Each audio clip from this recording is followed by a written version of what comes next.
Sorry na, sarado na. Sarado na siya. Wala tayo pan malihog so kita lang gidanay maning kamot na lang siya. Amo na siling masagan ikaw na lang gid sa tod manutok na lang gid. So sarado na sa safety na kumbaga. So what's up mga besh, adi and my life as a Pelingon vlogger. So bisan kapis lango kay tama voice over gid kita no. So sa sini nga video mga besh is day off ko ni nga time. So kay day off naton kag bisan nagalain ang aton pamatsyag since kay wala sang may pwede makaubrasin na kag way gid kita sang may malihog. So wala kita choice kundi kita ang magiho. So pag kita na lang gid man gani isa is manuto na lang gid kita ya. So ang akon himuon is isarado ko na ta nga part kay open lang na siya. So nagkuha na kita sang lansang kag martilyo kay ato na siya lansangan so por na duk-duk-duk na tayo. No, hindi pa na kalabot Ginoo ko. So ibangko man na tani pero ambot ang ginatabad ako yata na magkuha sa bangko para patungan kay gusto ko na lang gid dayon maglansang na gani.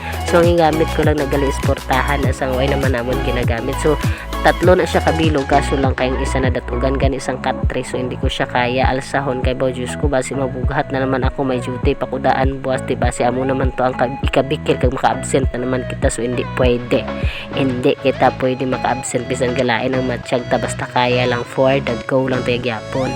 So gipapawayan ko na ang akon nga ginaubra kay mga piko na sakit-sakit gid akon ulo mga besh pero ino naman ko tani isang bulong kaso lang daw ay man siya namati so kapigid guro ang tinanglan kay way ako kapangapi so basi pang kung makapangapi kita madula ang aton nga sakit sa ulo kung balikan tato ang aton nga ubra. Sana all ginabalikan charot lang. So nagkuha ko gali isang isa ka sento sa guwa gamay lang ng asin kay amo man da kang idugang dingding. So pasensya lang gid na mga besh akon nga voice over kay as in peace lango gid ko as in katol-katol akon tutunan since kay pilingon kita gani kay gusto gid mag voice over kay gusto gid mag vlog o simpre padayon. So ara na dingding ko ng isa ka sen so dito naman ko sa piyak na side so harangan ko na isang kahoy kay para masarado ko man ang trapal. So trapal lang na da akon gamiton kay wala na gid ko iban may makita nga pwede madingding pero syempre bag utabutangan sang trapal dapat may harang gid sa mga kahoy-kahoy para at least hindi man siya dali gid maabrehan kay aton ilansang or butangan ta sang pwede maipit da ang trapal nan. So for the panday-panday kita so manuto na lang gid tayo mga besh kita na lang gid ya isa no. So nanugunan man ko tani nga biyaan ko ni nga balay kay syempre once ang isa ka balay wala tao kada mas dasig pagid siya ya kabuka so lang wala kita choice so kinahanglan gid so abo na nga bago kita maglakat no. So i-safety ta ni danay isarado ta danay kasi tudtudang wala ginaman gid ni sang may mga gamit diri nga mga kuan gid nga makuha kaso lang lain gid siya nga sarado man at least di ba hindi man bala basta-basta nga masulod. So sa tutod lang nagliligad gagapangita ko ganit tani sa kung pwede sin o maka-start diri sa balay ma-star lang bisan hindi lang namon parkilan kasi syempre hindi man digid amon duta mo.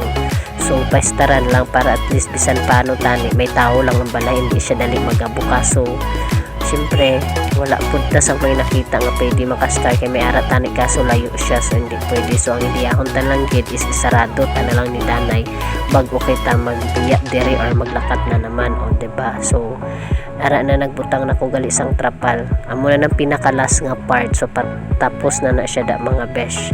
Sorry na, sarado na siya. Wala tayo ban may malihog so kita lang gidanay maning kamot na lang siya. Amo na siling masagan ikaw na lang gid sa tod manuto na lang gid. So sarado na sa safety na kumbaga. So kay tapos na ta pamanday mamunlaw na naman ta sang aton nga linabahan so samtang nagapamanday ko kagina mga besh ginapatiyog ko man sa washing machine para at least ang oras hindi man masayang pero sa tutod lang gid galain ginada akon matcha ginapilit ko lang gid magiho kay wala gani sang may ibanta pwede makagiho or pwede naton malihog nga mag-ubra sina. So kabudlay gid biya nga inang ikaw lang isa kay bisan nagalain ang imong pamatsyag kinanglan mo gid magiho gyapon kay nga wala ka sang may saligan kundi syempre ang kaugalingon mo lang pero syempre pag kaya lang man for the go lang tayo gyapon diba pero pag hindi na gid kaya syempre alangan taman piliton amo lang man sa mo. So laban-laban lang gid tayo gyapon o diba. So dapat baskugan lang gid sa all baskugan.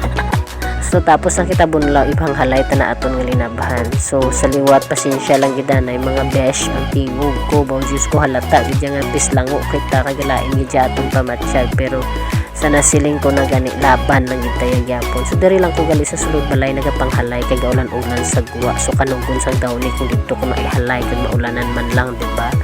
So sa liwat mga besh, hasta diri na lang danay liwat akong video. Thank you so much sa mga viewers and new followers. So please like and share. God bless us you all guys.